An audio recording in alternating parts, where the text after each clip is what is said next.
คเจ้าผู้รู้ผู้ตื่นผู้เบิกบานกรา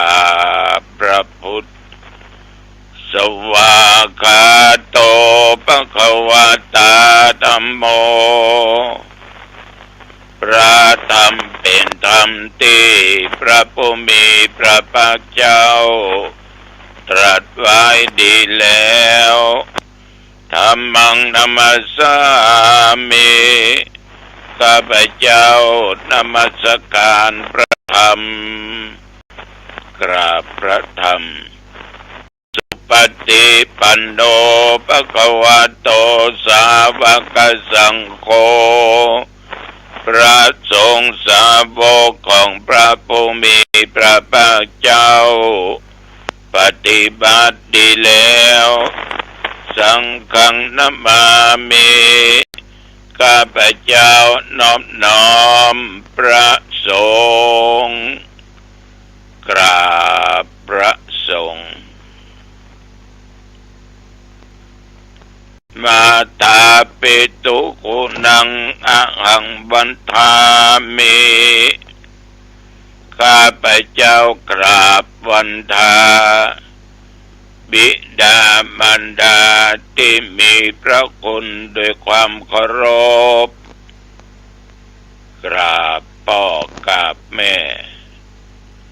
อาจาริยคุณังอะหังวันตามิข้าพเจ้ากราบวันตาพระอาจารย์ผู้มีพระคุณด้วยความเคารพกราบครูบาอาจารย์หันธรรมยังพุทธัสสะภะคะวะโตปุพพะคะมนะกะรังกะโรมาเสนะโมตัสสะภะคะวะโตขอน้อมน้อมแด่พระผู้มีพระภาคเจ้าพระองค์นั้นอะระหะโตผู้ไกลจากกิเลสสัมมาสัมพุทธัสสะตรัสรู้ชอบโดยพระองค์เอง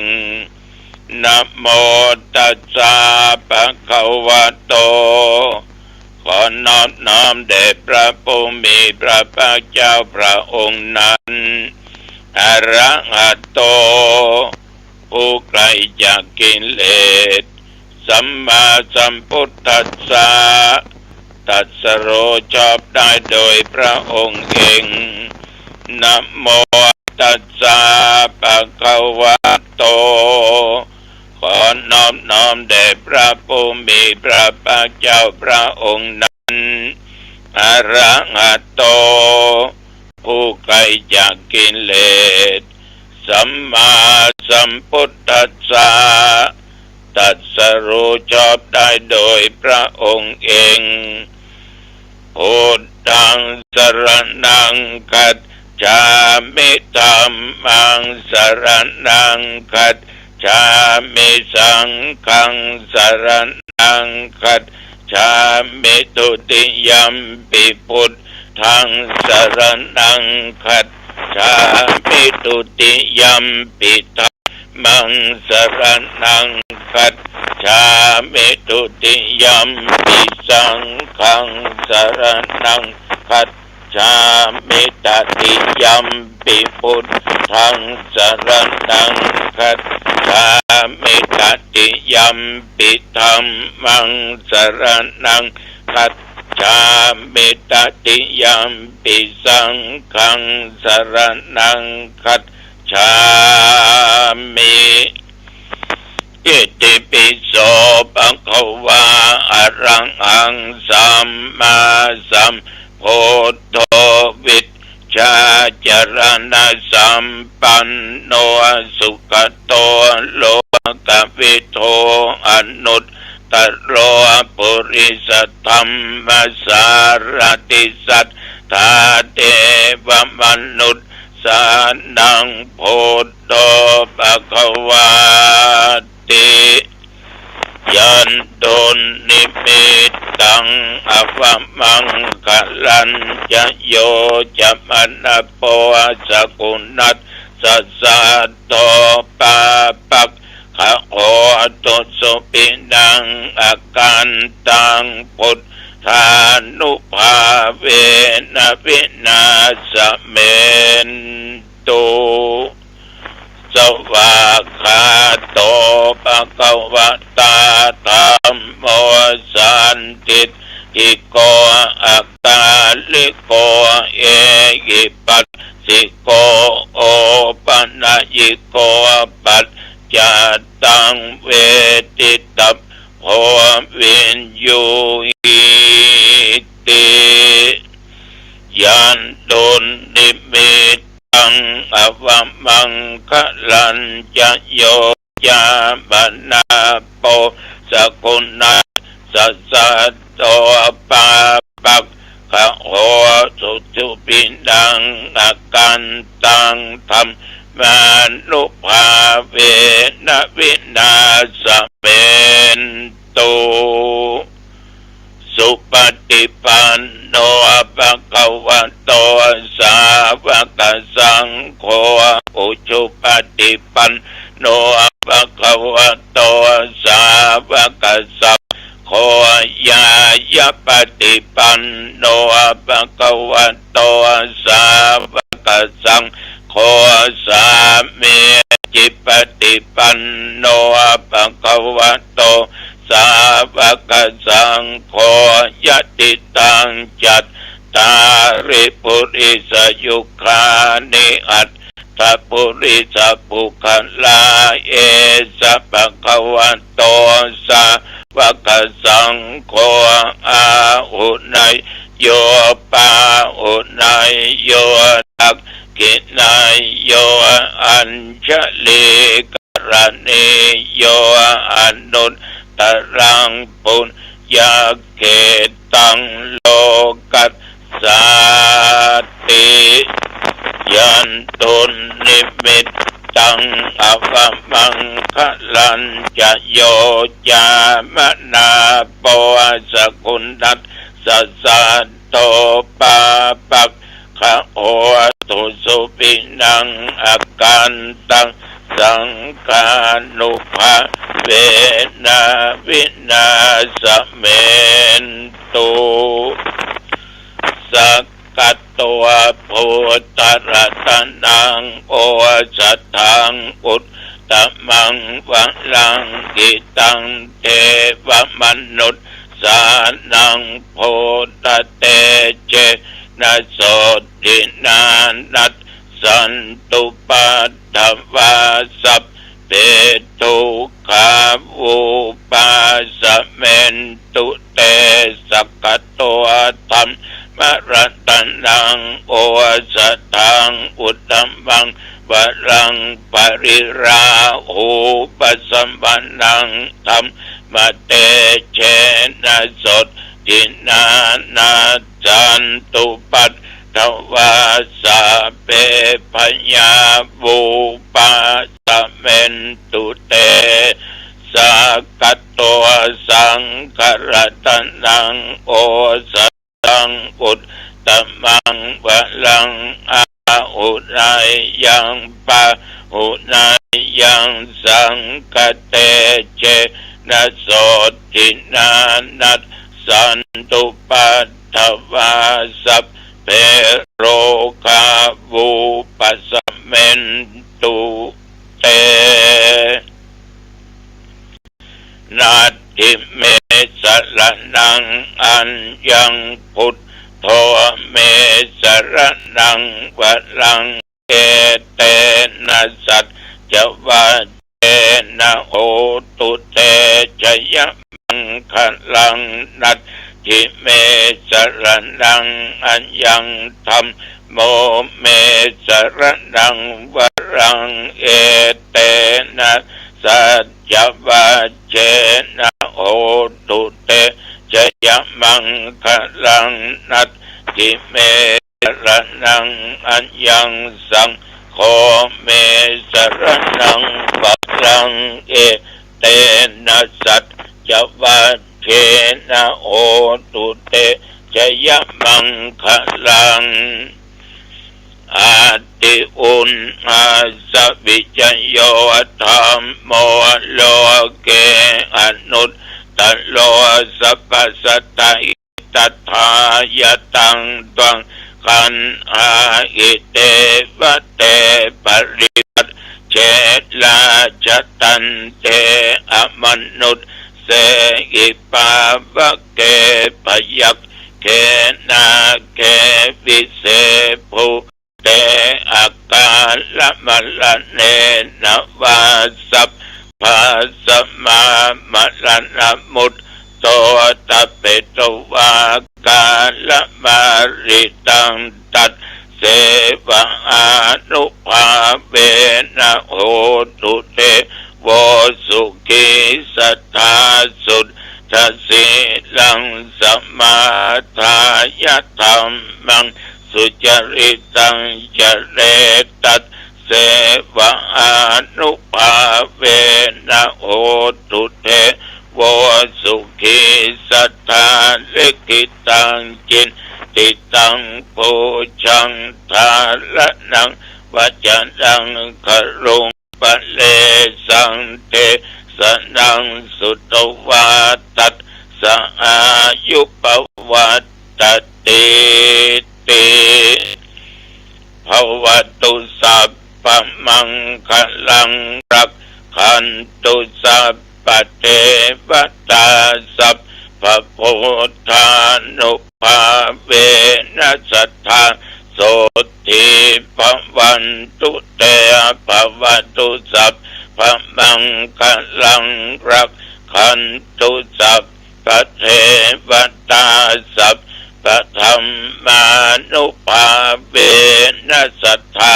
โสติภวันตุเตภวตุสัพพมังคลังรักขันตุสัพพเทวตาสัพพสังฆานุภาเวนัสสัทธาโสติภวันตุเต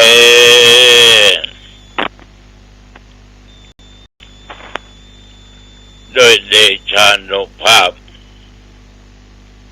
คุณแห่งพระพุทธเจ้า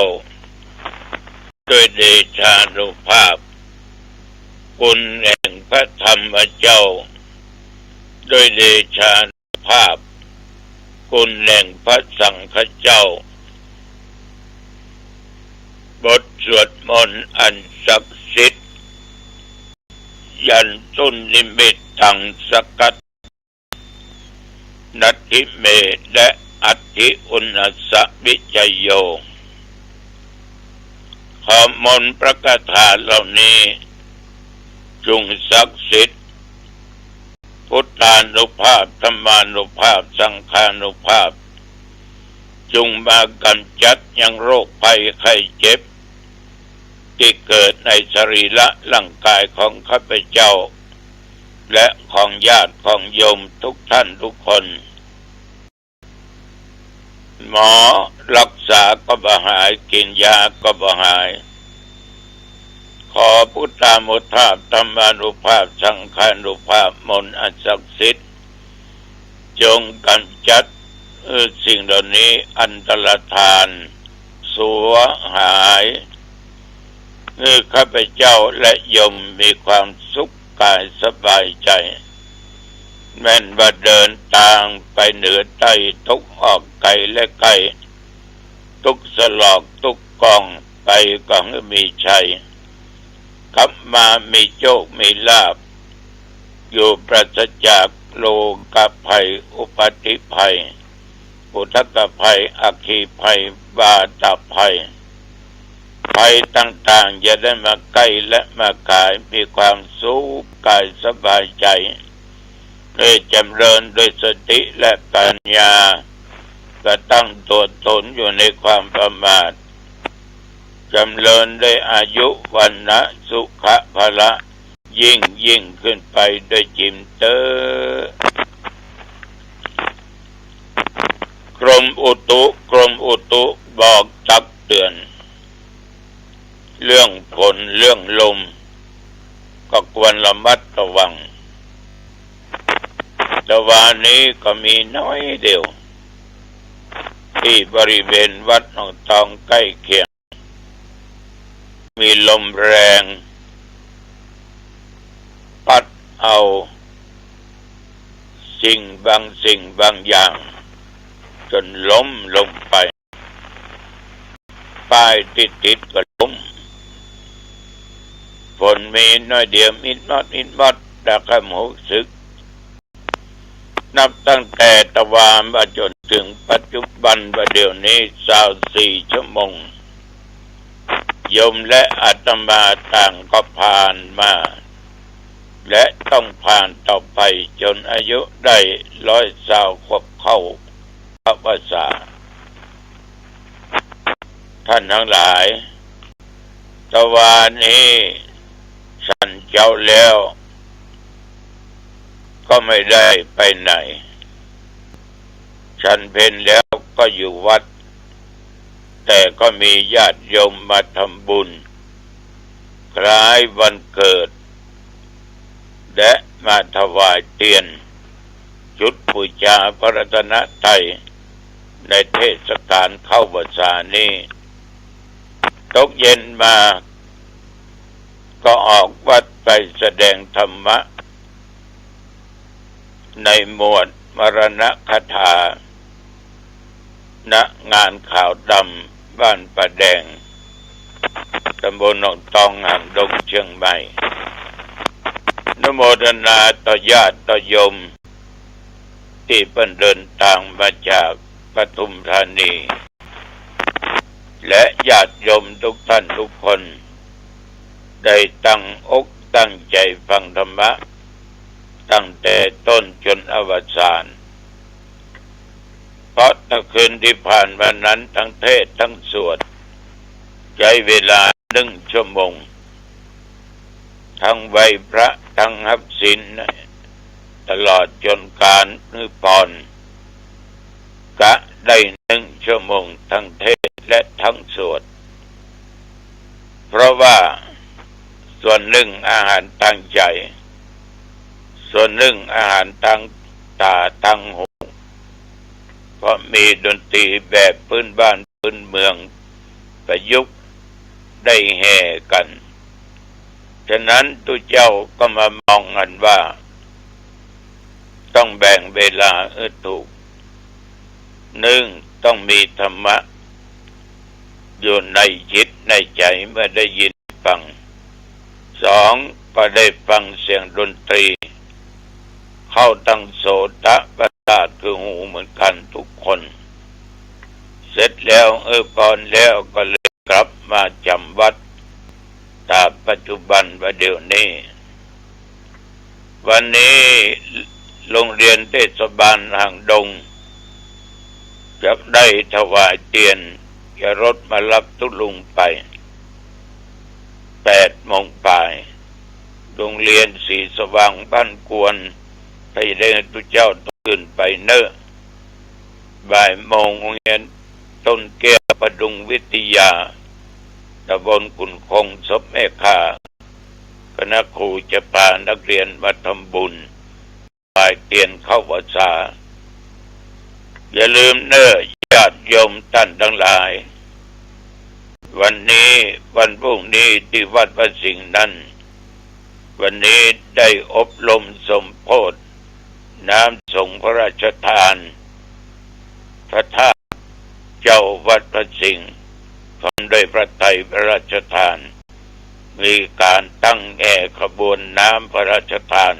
คือน้ำสงฆ์พระธาตุพรุ่งนี้วันที่28ตุเจ้าหลายตนจะได้ไปชัยมงคลกถาส่งน้ำพระธาตุของวัดประสินเวลาประมาณบ่าย 3 โมงวันพรุ่งนี้พี่น้องญาติโยมท่านผู้ฟังทั้งหลายเบื้องต้นตะกี้นั้นอาตมาภาพก็ได้นำบอกกล่าวเป็นภาษาบาลีว่า สีเลนะสุขติงยันติสีเลนะโภคสัมปทาสีเลนะนิพพุติงยันติหมายความว่าคนเราจะมีความสุขได้ก็เพราะศีลจะมีโภคทรัพย์สมบัติได้ก็เพราะศีลเอาจะถึงเมืองนิพพานได้ก็เพราะศีลศรัทธาสาธุชนญาติโยมศีลนั้นมันเป็นกุศลธรรม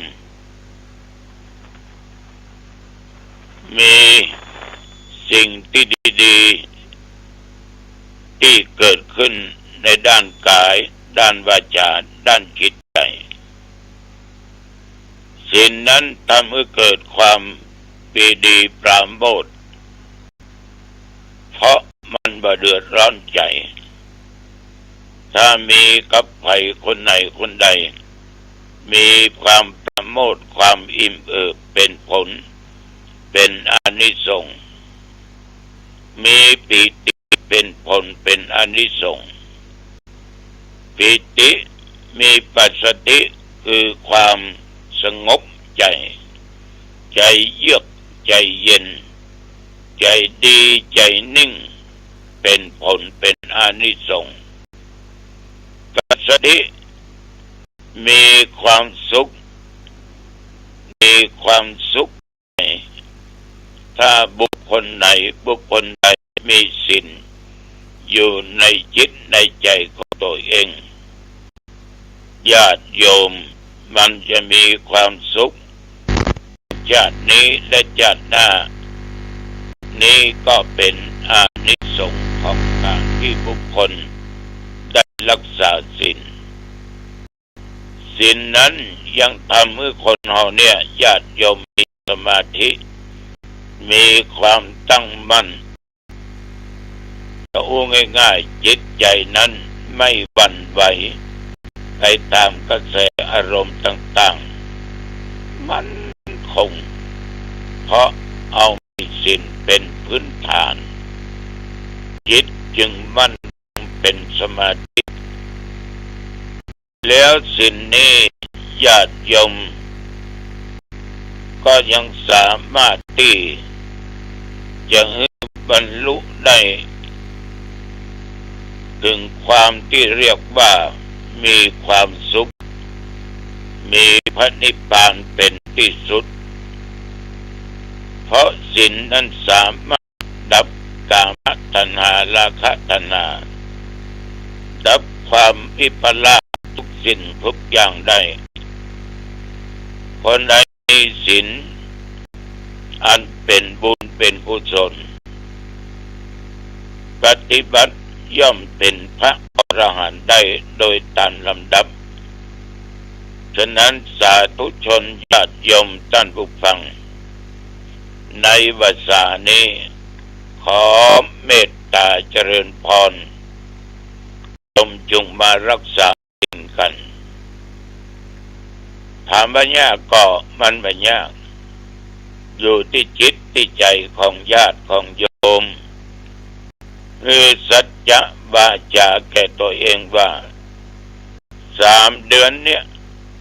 ข้าจะรักษาศีลอย่างบริสุทธิ์จะบาฆ่าสัตว์จะทำร้ายสัตว์จะลักจะจกจะโลภโกงเอาของไผจะหากินด้วยความสุจริตธรรมข้าจะมานอกใจผัวจะมานอกใจเมียจะประพฤติผิดในกามเป็นเด็ดขาดข้าจะอุ้มแต่สิ่งมันมีเหตุมีผลเป็นความเป็นจริงจะบ่โกหกตอแหลจะบ่ยุยงยุแย่จะบ่ว่ากล่าวร้ายไผบ่ด่าไผจะเป็นบุคคลที่มีเหตุและมีผลบ่เพ้อเจ้อบ่หลอกลวงไผประการสำคัญข้าพเจ้าตั้งจิตอธิษฐานด้วยสัจจะวาจาข้าพเจ้าจะบ่ดื่มสุราเมลัยจะบ่เอาของมึนเมา